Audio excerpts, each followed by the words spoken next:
previous video, we learnt about coordinate covalent bond, which is the last type of a chemical bond. So in this video, we learn about something called an isotope. So for being clear with this concept, there are two things that you should be very firm about. One thing is Z is equal to P. Atomic number is equal to number of protons. So obviously, if the number of protons changes, the atomic number also will change, which leads to the change in the whole element. So if you take chlorine, chlorine has 17 protons. If the number of protons become 18, the atomic number also becomes 18, and this is not chlorine anymore. This becomes argon. So you should be very clear with this, that the atomic number of the element is not going to change. That is, the number of protons is not going to change. One more thing is, the mass of the atom is concentrated in the nucleus. Right, A is equal to Z plus N, atomic number plus N. So if this mass number is going to change, this cannot change. This cannot change. Okay, so the only other thing remaining is this number of neutrons, which is all about this isotope. So this change in mass is what we are going to discuss about in this video. So as I was saying, isotopes. So these isotopes are atoms of the same element.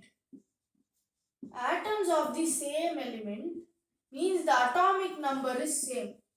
Atomic number is same, but these have different mass numbers. Okay, they have different mass numbers. Why? We just saw, right? A is equal to Z plus N. Mass number, this is only the mass. Okay, so this cannot change. The only thing that can change is the number of neutrons. So from this, what can we understand?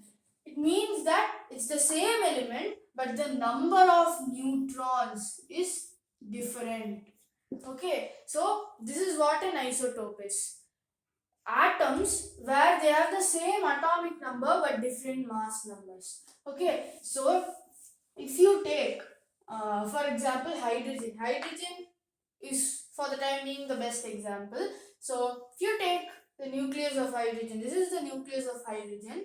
It has one proton and 0 neutrons. Okay, so proton is represented like this. Okay, or let's not confuse with this right now. Proton is represented like this or this. Okay, so this represents the charge and this represents the mass. Okay, and electron is represented like this, charge and mass, and neutron is represented like this, charge and mass. Okay, so a hydrogen atom, a protium atom to be precise, protium atom, this is nothing but hydrogen with atomic number 1. Obviously atomic number is going to remain the same, and mass number 1, which means it has 1 proton and 0 neutrons. Next, if you take deuterium, okay, deuterium, this is nothing but hydrogen atom, atomic number is going to remain the same, but mass number becomes 2.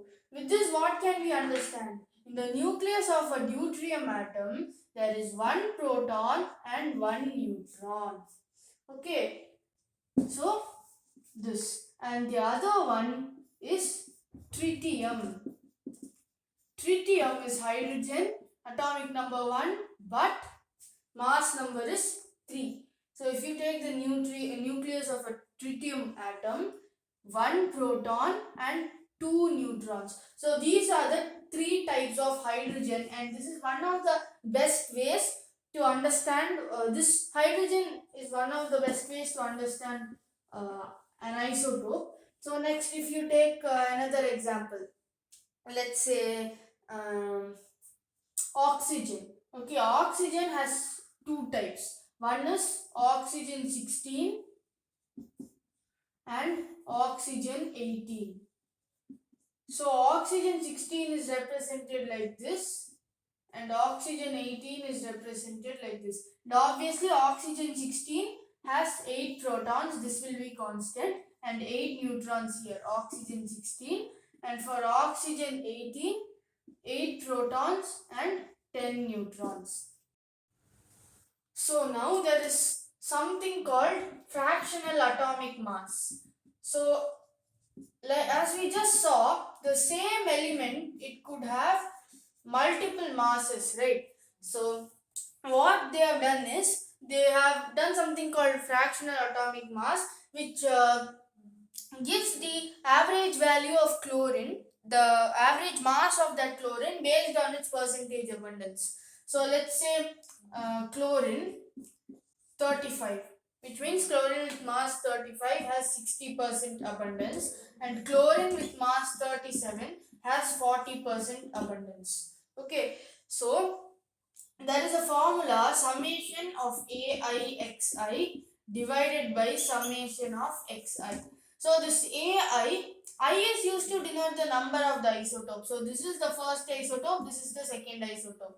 And A is used to denote the first isotope's mass, that is 35. And Xi is used to denote this percentage abundance. So instead of taking like this, you can cut it down to its simplest ratio. So 3:2.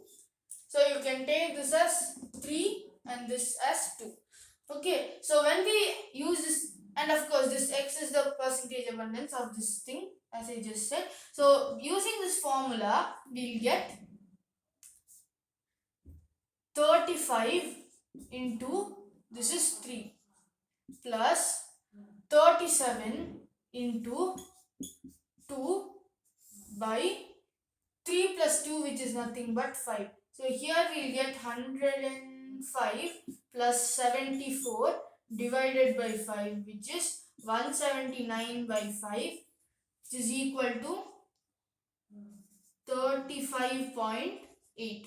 So this is the fractional atomic mass for chlorine. So actually this percentage abundance, in many sites that I visited, many had different values. Okay, so based on the percentage abundance that you're taking, your answer will vary. So the standard one, but if you take chlorine, the standard one that we use is 35.5.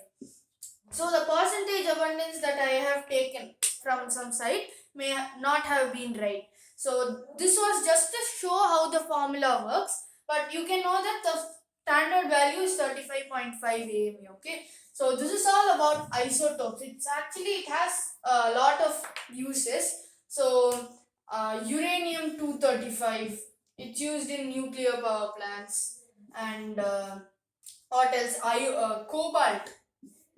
Cobalt 60, this is used in radiotherapy, and iodine 131 is used in goiter treatment, and there are so many other uses like finding this finding the age of some historical things and so on. And this radioactivity is there, right? That's also emitted by radioisotopes only. So what happens is, let's say your body, your legs can carry a weight up to 50 kg, for example. Your body weight plus 50 kg. But what happens is, if you are made to carry 200 kg, what will happen? You will collapse, right? Your leg cannot carry that much weight. So just similarly, like that only, the nucleus can carry only a certain amount. If you take tritium, for example, it has atomic mass of 3 AMU, right? So what happens is, this original hydrogen atom, it is comfortable only with carrying 1 AMU mass, 1 proton. But here 1 proton and 2 neutrons, 2 extra subatomic particles. So what happens? It spontaneously like explodes, and that emits radioactivity. This can penetrate through matter. It can even alter the it can even create or destroy matter. Okay, so this is what this is something, one of the few things that can create or destroy an atom. So this is actually a very important thing with which humanity is making a lot of progress right now. Lot of energy sources are derived from this. So it's actually a very useful one, but it's quite dangerous also. So it depends on how we use it. So that's all about isotopes, friends. In the next video, we learn about the Dalton's atomic theory versus the changes that have been made, the new findings that have been made. That is the modern atomic theory. So until the next video, goodbye, friends. Don't forget to like, share, and subscribe to Interactive Schooling. Bye.